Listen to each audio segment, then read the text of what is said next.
दर्शकवृन्द नमस्कार, म जनपत्रकार राजन। म यति बेला जाजरकोट जिल्लाको बारेकोट गाउँपालिका वडा नम्बर 2 मा आइपुगेको छु। यो वसन्त ऋतुको समयमा म यहाँ आइपुगेको हुँ। दृश्यमा देख्न सक्नुहुन्छ नेपालको राष्ट्रिय फुल लाली गुराँस ढकमक्क फुलेको छ र उतापट्टि नरसिंहघाट सल्लल्ल बगेको छ। यसै गरी यहाँ भिडियो बनाउँदै गर्दा एकजना हाम्रा जननेता भेटिनु भएको छ। उहाँ नेपाल कम्युनिस्ट पार्टी माओवादी केन्द्रका यहाँको नेता हुनुहुन्छ। उहाँसँग म अन्तरङ्ग कुराकानी गर्न गइरहेको छु। नमस्कार। नमस्ते। आराम हुनुहुन्छ? ठिक छु हजुर। हजुरको नाम? धनबहादुर नेपाली, नेपाल कम्युनिस्ट पार्टी माओवादी केन्द्र बारेकोट गाउँपालिका अध्यक्ष। अध्यक्षज्यू, यहाँ अहिले नेपाल कम्युनिस्ट पार्टी माओवादी केन्द्रको स्थिति के छ त्यसबारे अलि पछिल्लो अवस्थामा म निर्वाचन भएको झन्डै 3 महिना पुग्न लाग्यो र नेपाल कम्युनिस्ट पार्टी माओवादी केन्द्रको अवस्था पहिला पनि सङ्गठित रूपमा हामी बोली नै थियो। अहिले म निर्वाचित भइसकेपछि पनि जनता र कार्यकर्तामा एउटा उत्साह थपिएको छ र उमङ्ग थपिएको छ। हिसाबले हामी चाहिँ बलियो सङ्गठनको रूपमा हामी अगाडि बढिरहेका छौँ र हाम्रा जनवर्गीय सङ्गठन लगायत पार्टी सङ्गठनहरू शुद्धिकरण गर्ने अभियानमा हामी अगाडि बढिरहेका छौँ। अहिले पार्टी शुद्धिकरण र जनवर्गीय सङ्गठनको विकास गर्नेतिर लाग्नु भएको छ। अनि के छ पहिलेको स्थितिभन्दा अहिले के छ? यहाँ त झन्डै 365 जनाको शहादत भएको छ। 365 जना शहीद भएको ठाउँ हो यो ठाउँमा जनताको माओवादीप्रतिको, माओवादी जनता अथवा माओवादीप्रतिको वास्तविक धारणा के छ? जाजरकोट जिल्लालाई जनयुद्ध कालमा एउटा मोडेल जिल्ला स्थापित गर्नको लागि, जाजरकोट जिल्लालाई लाल किल्ला बनाउनको लागि 365 जना महान शहीदहरूले बलिदान गर्नुभयो र उहाँको बलिदानले नै अहिले सङ्घीय गणतन्त्र स्थापना भयो। सिंहदरबारको अधिकार गाउँ गाउँमा भयो।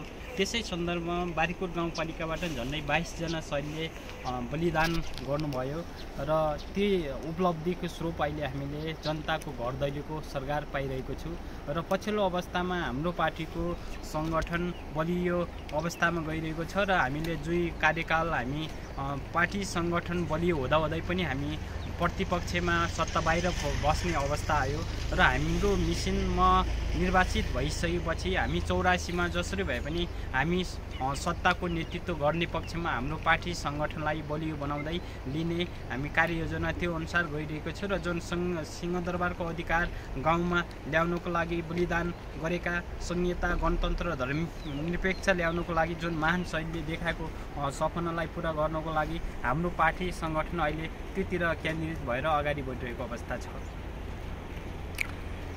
त्यो त पार्टीको योजना भयो र यहाँको जनताको प्रतिक्रिया 10 वर्ष जनयुद्धमा त्यति धेरै जनताले शहीदहरूले बलिदान गर्दा पनि यहाँका सबै तहका यहाँका उत्पीडित जाति वर्ग समुदाय विद्यार्थी किसान मजदुरहरूको मुद्दाहरू सफल भएनन् भन्ने जनगुनासो रहेको छ। यसबारे के भन्न चाहनुहुन्छ? यस्तो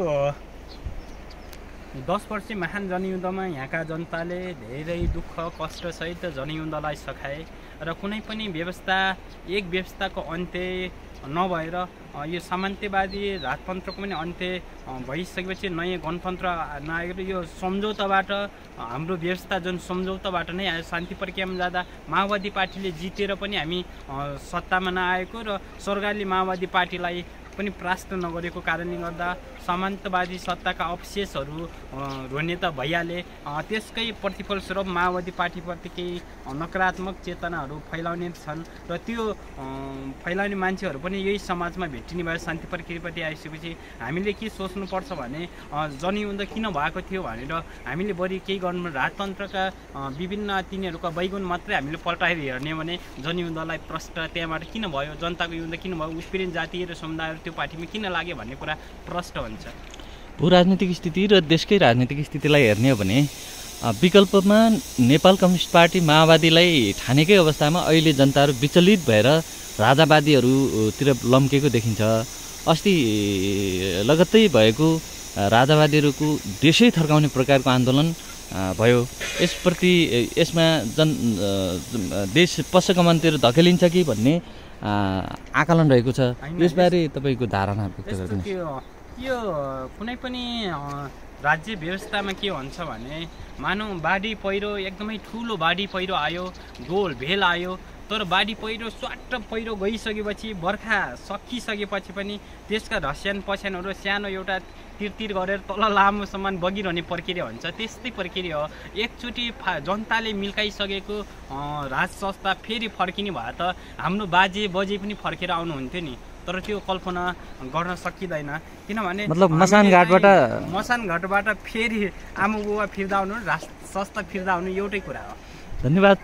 उहाँ हुनुहुन्थ्यो जननेता कमरेड धनबहादुर नेपाली। उहाँको सबै जीवनकालहरू प्राय विद्यार्थीदेखि आजसम्मका सबै समयहरू देश परिवर्तनमा नेपाल कम्युनिस्ट पार्टीमै आफ्नो समय बिताइराख्नु भएको छ र अहिले पनि उहाँ यहाँ अध्यक्षको जिम्मेवारी काँधमा बोकेर यहाँको जनताको मुक्ति नेपाल कम्युनिस्ट पार्टी माओवादी केन्द्रबाटै हुन्छ र यो चुनावबाट 84को चुनावमा बहुमत ल्याएर यो सत्तालाई परास्त गर्ने एउटा प्रयत्न जो गरिरहेको कुरा व्यक्त गर्नुभयो। यहाँलाई हाम्रो जनादेश मिडियाको तर्फबाट हार्दिक धन्यवाद ज्ञापन गर्न चाहन्छु।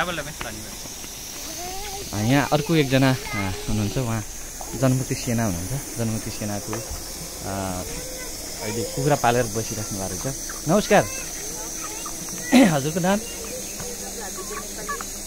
उहाँ राधिका नेपाली हुनुहुन्छ। अनि तपाईँ लामो समयसम्म जनमुक्ति सेनामा काम गर्नुभयो। केही त्यहाँको र त्यति बेलाको र आजको राजनीतिक अवस्थामा के फरक छ त्यो विषयमा अलि क्यामेरामा केन्द्रित भएर भनिदिनुहोस् न। तपाईँ निराश त हुनुहुन्न? निराश हुनुहुन्छ? किन त यत्रो देश परिवर्तनका निम्ति आफूले कलम भाँचेर बन्दुक बोक्नुभयो, फेरि पनि निराश हुनुहुन्छ तपाईँ? जस्तो कि हामीले कलम भाँचेर बन्दुक बोकेर लडेका थियौँ, त्यस्तो भएन, त्यही भएर निराश छु। कति पनि नभएको त होइन, केही त भयो। केही त भयो, तर भने जस्तो भएन। अहिले के गरिराख्नु भएको छ त? यो तपाईँसँग भएका कुनै लडाइँका अनुभवहरू छ बताइदिनुहोस् न दर्शक महानुभावहरूलाई।